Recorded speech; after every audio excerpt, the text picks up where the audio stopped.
ચીંધેલા મોમીનો એ પણ ખુદાને શરણે સ્વીકારશે નહીં. કેમ કે જબરજસ્તીથી કોઈ મુસલમાન હિન્દુને મુસલમાન બનાવે તો કોઈ દિવસ મુસલમાન એનું શરણ સ્વીકારે નહીં.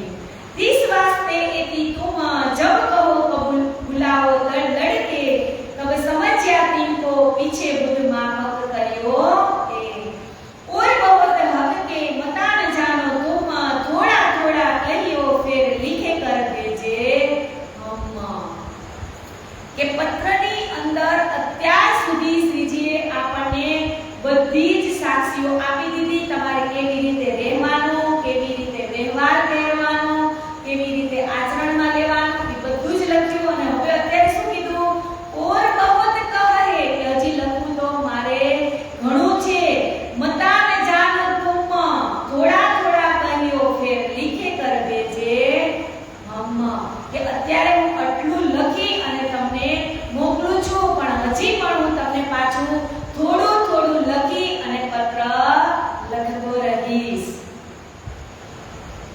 पर एक बात बड़ी हुई जो कर तुम्हारा विश्वास अपना भी भेष राख के काम करने की आस કે હે સુંદર સાથજી, આપની અભિલાષા તો હિન્દુઓના દેશમાં રહીને જ બાદશાહને પેગામ પહોંચાડવાની હતી, પરંતુ આ બાબત પણ ખૂબ સારી થઈ કે તમે વેશ બદલી અને ત્યાં ગયા અને બાદશાહને તમારો વિશ્વાસ પડ્યો.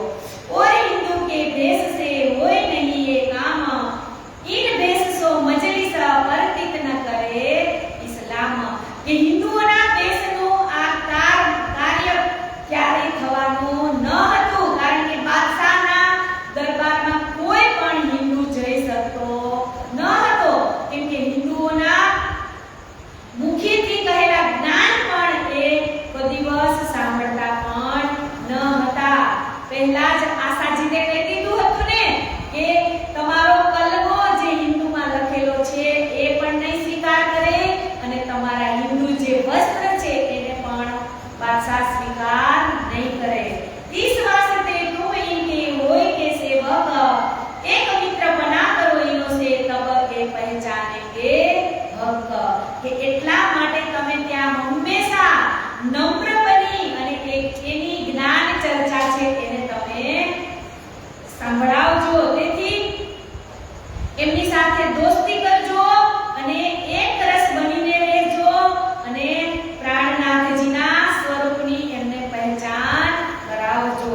તું હોવેગા મુરીદ ઉનકે સિદ્ધ હોવે સબ કામ, પર એ આસ્તે આસ્તે હોવે હી દાખિલ ઇન ઇસ્લામ કે શું કીધું કે તમે સદાય એના પ્રિયજન બનીને જ રહેજો.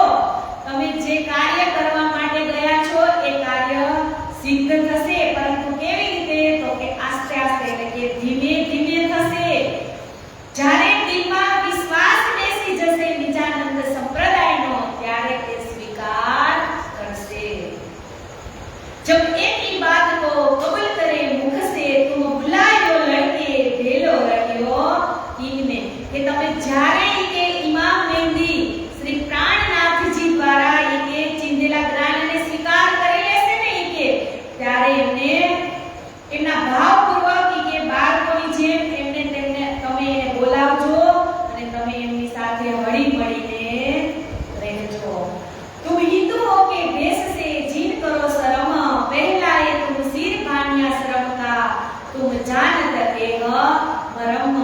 कोई तुमको मिले ताए चोखा दीजो जवाब, देखो सब शास्त्र को क्या लिखे इनके बाप. कि जो તમને કોઈ હિન્દુ મળે તો એને તમે કે જડબા તોડ જવાબ દઈ દેજો કે આ શાસ્ત્રોમાં બુદ્ધ નિષ્કલંક અવતાર વિશે શું લખ્યું છે ઈ તમે જોઈ લ્યો અને તમારી જાતે જ તમારા સંશયને તમે દૂર કરી લ્યો.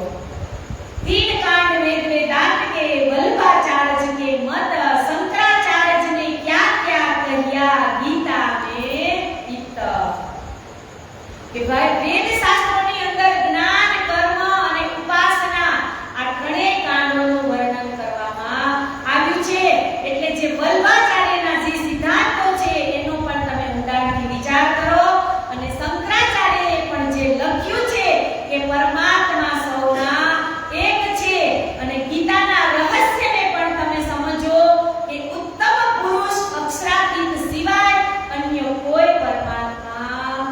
નથી।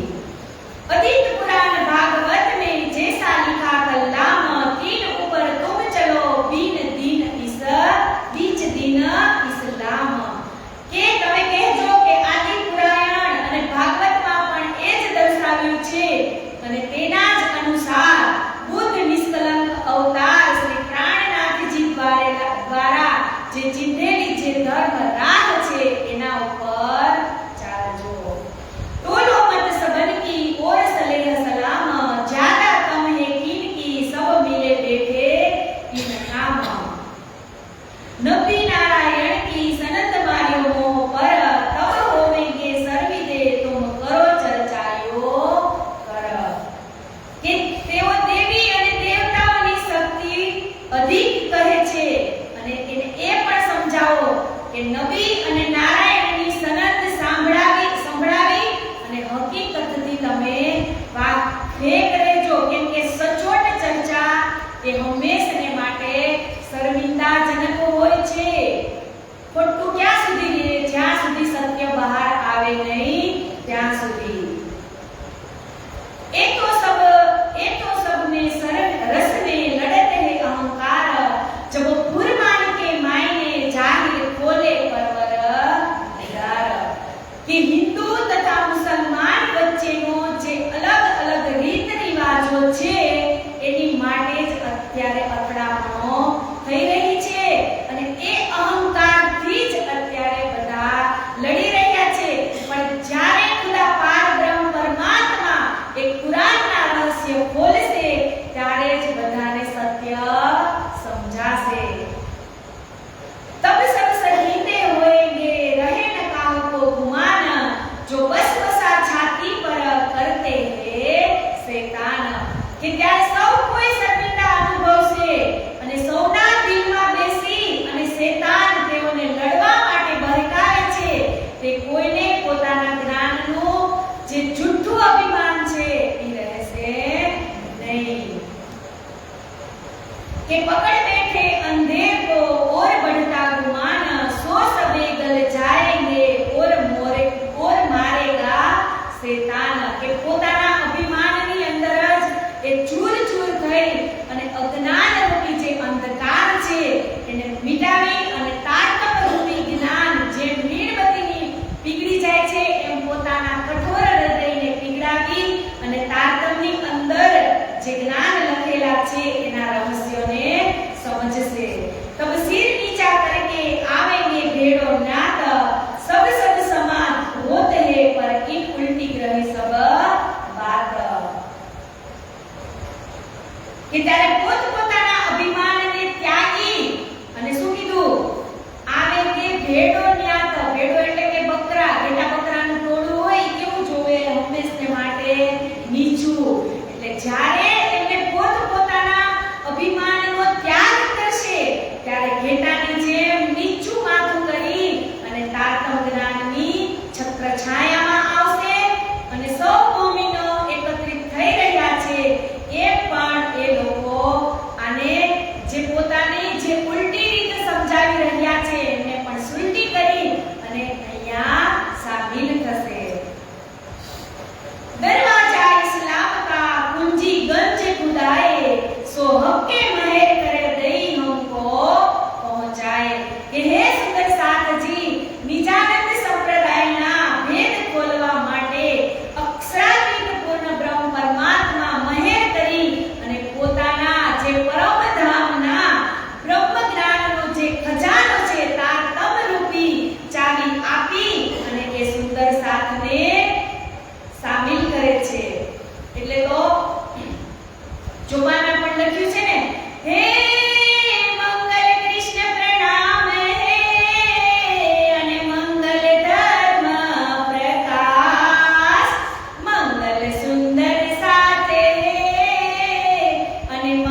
એક ધાવડો તમે લેતા જાઓ, આ ઓઢવામાં પણ કામ આવશે અને પાથરવામાં પણ તમને કામ આવશે. એટલે એનું મન ધાબળાની અંદર ઓરવાઈ ગયું અને ધાબળા નાખી દીધા ખંભે.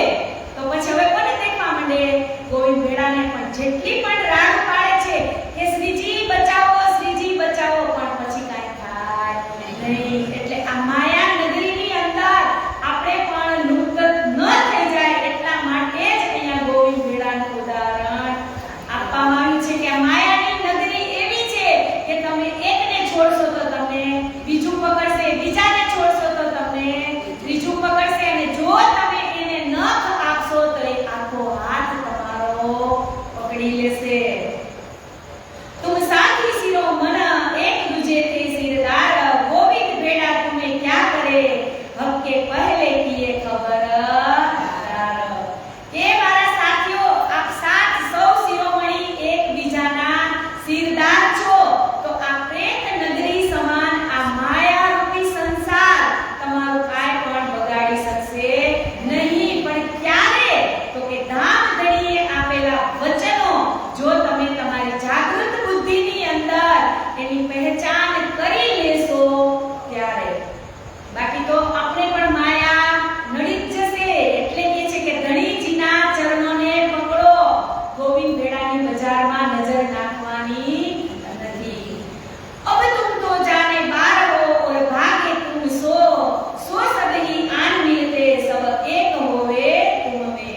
કે અત્યારે તો તમે 12 સાથીઓ જ ધામધણીના નામ ઉપર કુરબાન થયા છો, બાકી તો માયાની શક્તિથી ડરી અને તમને છોડીને ચાલ્યા ગયા છે. પુનઃ ધામધણીની મહેર એમના ઉપર ભેગી થશે ત્યારે જ એ સાથે કાર્ય કરશે. अब तो तुम बार हो, तुम मिलसी 12,000, और ताते तुम्हारे होएंगे तुम हो सिरदार. के हाथ तो તમારા 12 જણા છે, પણ તમે કે કુલજોત સ્વરૂપની જે બ્રહ્મવાણી દ્વારા 12,000 મોમીનોની જાગણી થશે એવા કાર્ય તમે કરી રહ્યા છો. तुम अपने सुगन को जब जाहिर करो तुम, तामे तुम्हारा आवेश इश्क जाए हुए बीच तुम. के गांव गांव देश देश हिंदू मुसलमान, कदम तुम्हारे बंद ही करके पहचान. કે આ જાગૃત બુદ્ધિનું જ્ઞાન એ દેશ દેશ અને ગામ ગામ સુધી જ્યારે પહોંચી જશે ત્યારે બ્રહ્મ સૃષ્ટિના ચરણોને બધા જ પ્રણામ કરશે. अब तुम तुम्हारी नजर को जिन करो तुम और, जो पति तुम दिल में आवे नहीं एक ठोर. तो हम और ठोर जाए के मारे मोर्चा फेर, लड़ाई करे दज्जाल सो फेर दूसरी देर. एक विचार तो करे तुम उल्टे होए, तो कोई मुसलमान सब चरण बंदेगे सोए. આ પ્રકારની યોજનાઓ તમે વિચારી છે કે તમે કામ તમારું પૂરું કરજો. અને આગળ કહે છે કે तुमको सब कोई धन धन करेगा संसार, जो बानी इश्क देखेंगे एक तरफ परवरदिगार. કે જ્યારે આખો સંસાર તમને શ્રી પ્રાણનાથજીની વાણી ઉપર ઇશ્ક સહિત સમર્પિત થયેલા જોશે ને ત્યારે જ તમારી ખૂબ પ્રશંસા થશે. અને શું કીધું? ધન ધન કરેગા સંસાર. કે ત્યારે જ તમારા માટે ધન્ય છો એવા શબ્દ કહેશે. और तीसरा है जाहिर होत इमाम, तब सरा करा दो उठे उठे काटो न पकड़े काम. वे लड़ेंगे तलवार सो बड़ा युद्ध होएगा रुन, 70,000 काफर को मारोगे मोमीन. કે તેથી તેઓ આ નિશાનીઓ જાહેર થયાનો દાવો કરશે, કાફર સમજી અને તેમની સાથે તલવારથી ભયંકર યુદ્ધ પણ કરશે. અને કહે છે કે કો મારેંગે મોમીન, કે આત્મજાગૃતિનું જ્ઞાન દ્વારા જે ચર્ચા થશે એમાં પણ તમારી ઉપર જુલ્મ કરશે. और जो कयामत की बड़ी जात दसहत, कयामत मेरे स्वरूप पर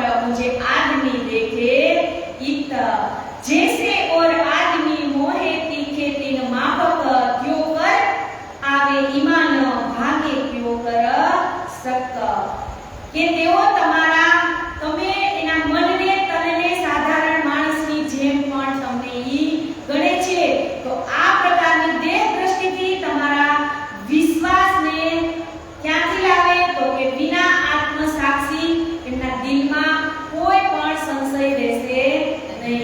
तुम जारे सुमन सब फेर करो पुकार, तुमको इसी वास्ते कियो बाहिर खबरदार।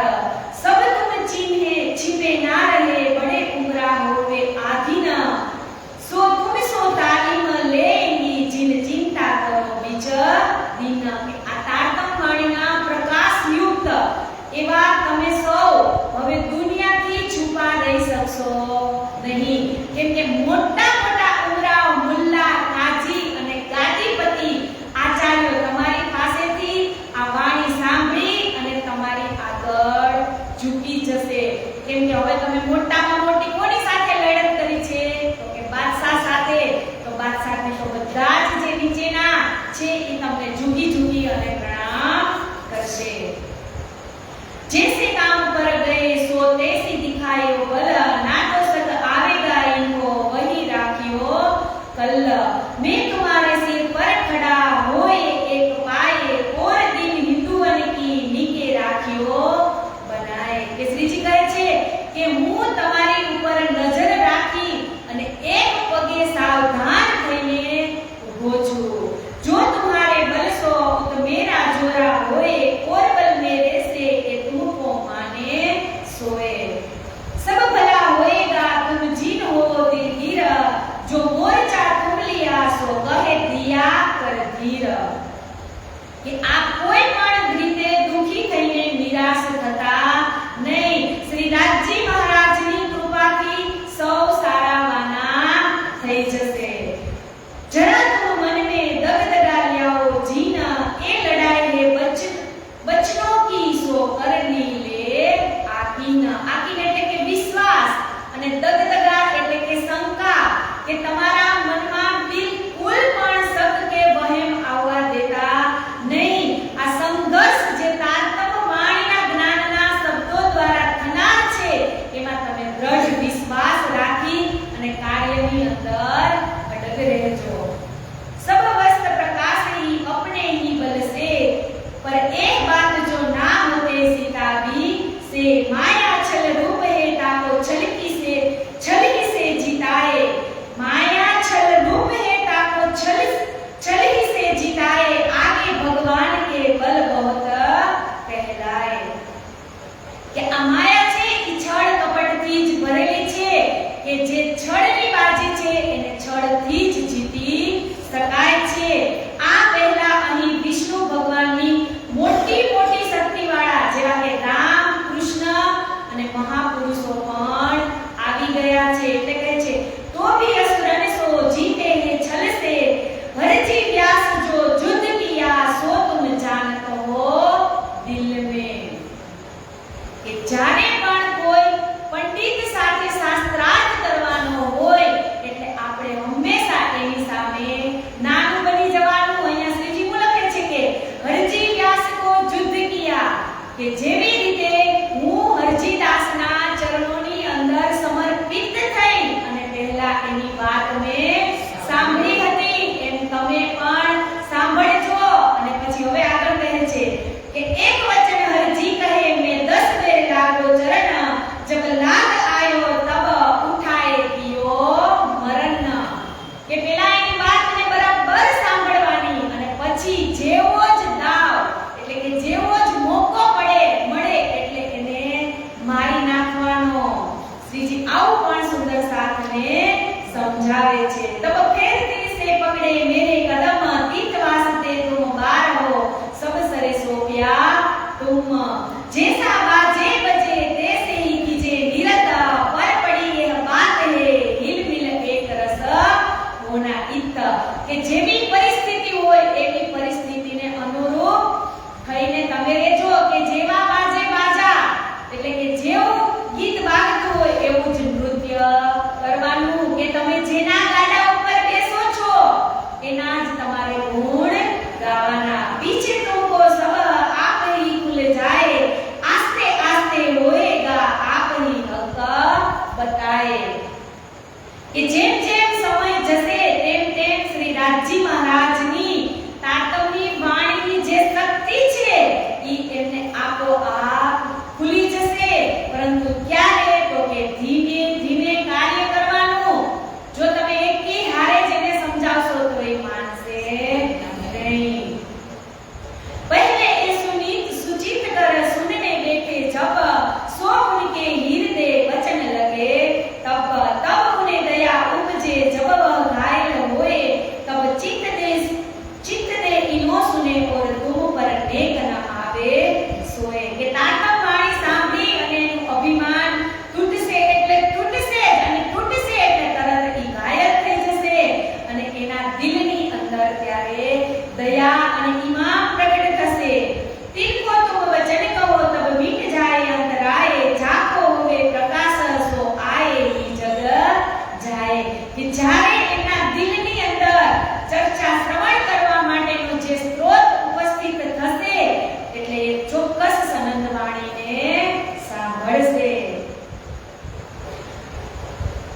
વહાલા સુંદર સાથજી